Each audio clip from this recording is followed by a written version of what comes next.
So start करते हैं अपना next chapter, load flow analysis और लोड फ्लो स्टडी। सो सबसे पहले इस चैप्टर में हमें देखना क्या, इसकी डेफिनेशन देखते हैं। डेफिनेशन से आगे हम क्या इस चैप्टर को पढ़ने के बाद क्या इंफॉर्मेशन मिलेगी, देन इसकी ऑब्जेक्टिव क्या है, ऑब्जेक्टिव के बाद अजम्पशन, एंड अजम्पशन के बाद जो है हम देखेंगे एप्लीकेशन। ये रहा इसका थ्योरेटिकल मॉड्यूल इस चैप्टर से रिलेटेड। जो इस चैप्टर में थ्योरेटिकल जो शेड्यूल है, इसके बाद जो हमें पढ़ना है power flow equation. Power flow equation के साथ मैं कनेक्ट करूंगा classification of the type of बस और द डिफरेंट टाइप ऑफ बस। जब ये कंप्लीट हो जाएगा तो इससे रिलेटेड जो भी न्यूमेरिकल आपके एग्जाम में पूछे जाते हैं वो बताऊंगा। जैसे ये टॉपिक कंप्लीट होगा इसके बाद हम लोग बाई बस का कंस्ट्रक्शन, उससे रिलेटेड प्रॉपर्टी के बहुत ज़्यादा क्वेश्चंस आपके कॉम्पिटिटिव एग्जाम में आते हैं। देन इसके बाद हमारे पास डिफरेंट मेथड है, इटरेटिव मेथड, जैसे गॉस सीडल है, न्यूटन रेफसन है, फास्ट डीकपल्ड मेथड है, इनको पढ़ेंगे।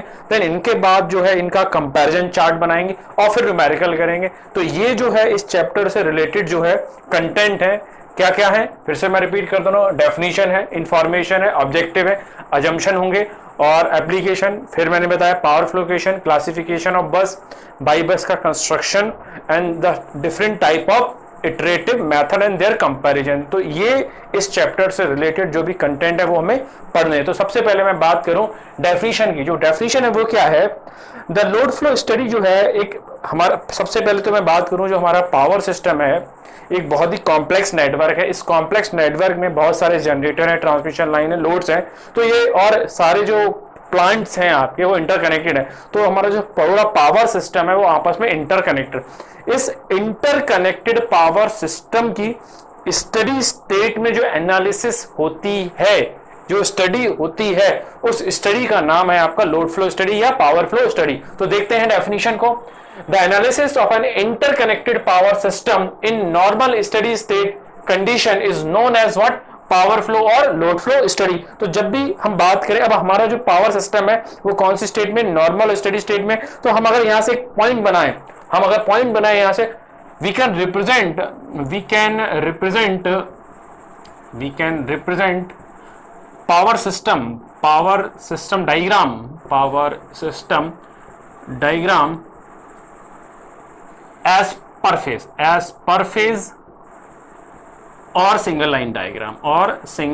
लाइन डायग्राम से हम इसको शो कर सकते हैं। क्योंकि ये कौन सी स्टेट है, ये जो एनालिसिस है वो कौन सी स्टेट के अंदर है, नॉर्मल स्टडी स्टेट। और नॉर्मल स्टडी स्टेट का मतलब था सिस्टम बैलेंस है। जब सिस्टम बैलेंस है तो आप उसको पर फेज में शो कर सकते हैं। ठीक है, या तो डेफिनेशन क्लियर है यहाँ तक। आगे अगर मैं बात करूं जो हमें इंफॉर्मेशन मिलती है इस लोड फ्लो स्टडी से, तो हमारा जो मेन पॉइंट है, अगर मैं किसी बस की बात करूं तो सपोज ये कोई बस है, इस बस पे मुझे 4 चीजों की रिक्वायरमेंट रहती है। सबसे पहले इस बस पर कितनी रियल और रिएक्टिव पावर जो इंजेक्ट हो रही है, सो आई कैन से PI और QI।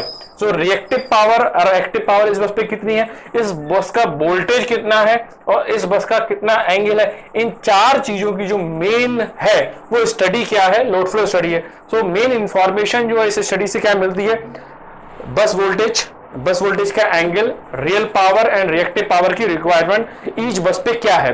अब इसके बाद में अगर बात करूं तो हमारे पास एक पावर बैलेंस इक्वेशन होती है। उस पावर बैलेंस इक्वेशन को हम बोलते हैं P of generation equals to P of demand plus P of loss. ठीक है यहाँ तक। तो ये चीजें हैं, ये पावर बैलेंस इक्वेशन है। अब इस पावर बैलेंस इक्वेशन में क्या होता है, जो डिमांड होती है ये फोरकास्टिंग से पता होती है मुझे।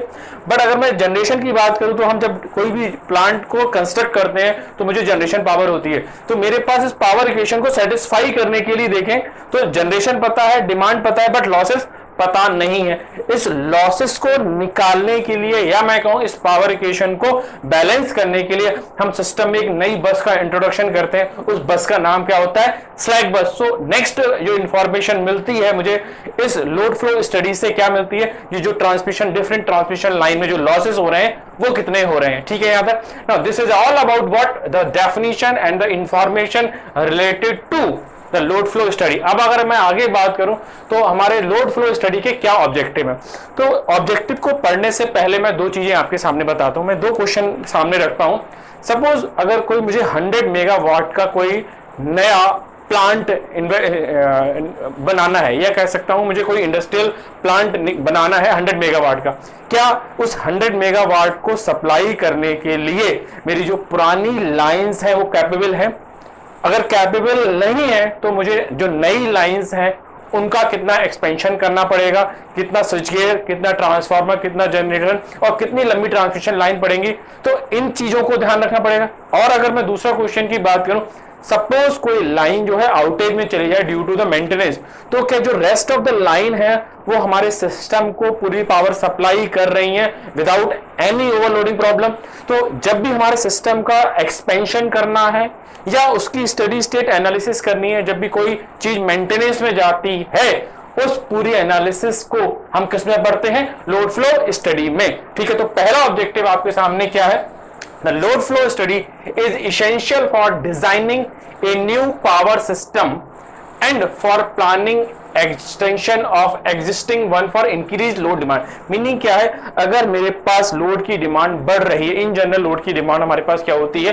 बढ़ती है, तो हमें ये देखना है मेरी जो एग्जिस्टिंग लाइन है क्या वो जो नेक्स्ट डिमांड को, जो इंक्रीज डिमांड है उसको फुलफिल कर पाएगी विदाउट एनी ड्रॉबैक और विदाउट एनी ओवरलोडिंग, या मुझे जो हमारी डिमांड इंक्रीज हुई है उसको फुलफिल करने के लिए हमें कितना एक्सपेंशन या कितनी लंबी लाइंस, किस एरिया में कितने जनरेटर्स डेवलप करने पड़ेंगे। That is the meaning of first part.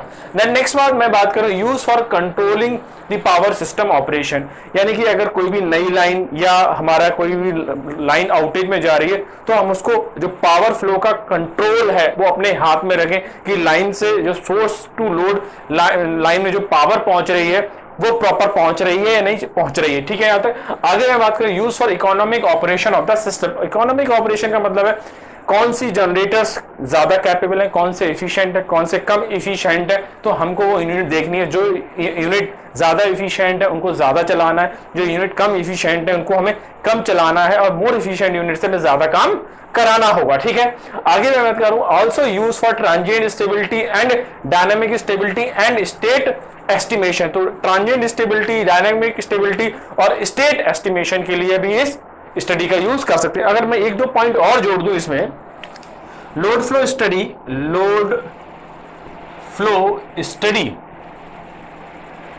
is also used to find the performance of the line.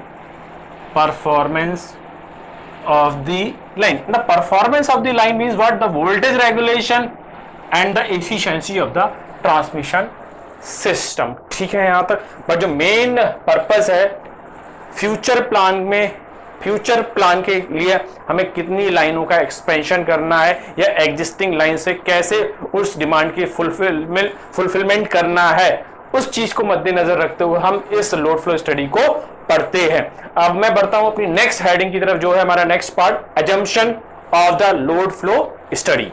So start करते हैं assumption during the load flow analysis. जब लोड फ्लो एनालिसिस करते हैं तो इस एनालिसिस को स्टार्ट करने से पहले हमें क्या क्या अजम्पशन लेने पड़ते हैं। तो पहला अजम्पशन आपके सामने लिखा है, generators are modelled as source of complex power, similarly the load is modelled as the sink of complex power. इसका मैं मतलब समझाता हूं आपको। सपोज ये कोई आपकी बस बार है, then the generator is connected in this way and the load is connected in this way. ठीक है, सपोज जो लोड है दैट इज लोड को जो है सिंक ऑफ कॉम्प्लेक्स माना गया है, तो it is S of D that is equals to P D plus J of Q D. ठीक है यहां तक। सिमिलरली अगर मैं बात करूं जनरेटर्स की, then generators are source of injection of complex power and it the sink of complex power. Then अगर मैं बात करूं तो इसकी क्या होगा, it is S G I equals to P G I plus J Q G I. ठीक है, डन। सो यहां पे दिख रहा है जनरेटर जो है सोर्स ऑफ कॉम्प्लेक्स पावर है, एंड द कॉम्प्लेक्स पावर आप पता ही, it is the sum of what, the complex sum of real and reactive power. Similarly अगर मैं लोड की बात करूं, it is a sink of complex power, that is S D the demand equals to P D plus J Q D, where P D is the active power demand and QD is the reactive power demand. Now the transmission line is modeled as the equivalent pi network. यहाँ पर सबसे बड़ा question यही है कि हम load flow studies में जब हम वाई बस नेटवर्क वगैरह बनाएंगे तो इन जनरल क्या होता है, हमारी ट्रांसमिशन लाइन दो तरीके से रिप्रेजेंट की जाती है, एक तो पाई नेटवर्क और मैं एक चीज और जोड़ूं, also series network, also series network, ठीक है। So during load flow analysis हमारी ट्रांसमिशन लाइन है वो या तो पाई नेटवर्क से शो होगी या सीरीज नेटवर्क। तो मैं यहां आपको कारण बता रहा हूं why we use the pi network. Now अगर आपने बेसिक इलेक्ट्रिकल में आपने टू पोर्ट थ्योरी पढ़ी हो तो वहां हमने देखा था ट्रांसमिशन लाइन के लिए ABCD पैरामीटर पढ़े होंगे, ट्रांसमिशन लाइन के लिए short, medium and long. Short line के लिए पढ़ा हुआ तो मीडियम लाइन में अगर आपने पढ़ा हो एक टी मॉडल पढ़ा होगा और एक पाई मॉडल पढ़ा होगा। तो मैं यहां दोनों ही समझा रहा हूं आपको। एक होता है टी मॉडल, ठीक है, एक है, इसको थोड़ा सा मैं इरेज कर देता हूं पहले, तो वेट, होपफुली ये बात समझ में आ गई होगी, ऊपर वाले पॉइंट तो क्लियर हो गए, तो मैं इनको इरेज कर दे रहा हूं, then I will write.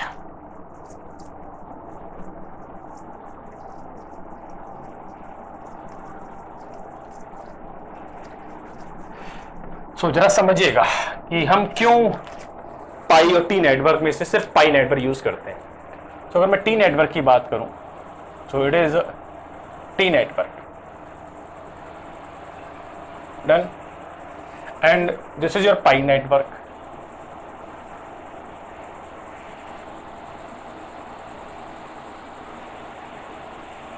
This is your pi network, ठीक है यहाँ तक। और यहाँ पे मैं थोड़ा सा इसको रिएक्टर को भी ऐड कर दूं। सो ये आपने दोनों देखे होंगे इलेक्ट्रिक सर्किट में। नाउ यहाँ पर ये है सेंडिंग एंड वोल्टेज Vs, यहाँ receiving end voltage, then we have sending end current, receiving end current, done. यहाँ पर Vs, यहाँ पर Vr, ठीक है। अब मैं आपको कॉन्सेप्ट समझाता हूँ, रीजन समझाता हूँ क्यों ना। अगर मैं टी मॉडल लेता हूँ, ये रहा आपका टी मॉडल और ये रहा आपका पाई मॉडल, ठीक है। सो अगर मैं टी मॉडल को लेता हूँ तब मेरे पास एक एक्स्ट्रा नोड आता है, दैट इज V, ठीक है। सो यहाँ पर कितने नोड होंगे, 1, 2 एंड 3 नोड इक्वेशन। अगर मैं पाई मॉडल ले रहा हूं then these are in parallel, so same node voltage, it is also in parallel, same node voltage, ठीक है। सॉरी, it is VR, ठीक है यहाँ तक। सो अगर मैं टी मॉडल लेता हूं then there is a extra node. T model अगर मैं यूज करता हूं then there is a extra node, but अगर मैं पाई मॉडल ले रहा हूं then there will be no extra node. अब अगर एक नेटवर्क में एक एक्स्ट्रा नोड आ रहा है और हमारे पावर सिस्टम में थाउजेंड्स ऑफ नोड्स होंगे, थाउजेंड्स ऑफ ट्रांसमिशन लाइन होंगी, जनरेटर्स कनेक्टेड है, तो we have number of equation increase, क्योंकि एक सर्किट में एक नोड बढ़ेगा तो जितने सर्किट्स कैस्केडेड में होंगे उतने ही नोड क्या होंगे, एक्स्ट्रा बढ़ेंगे।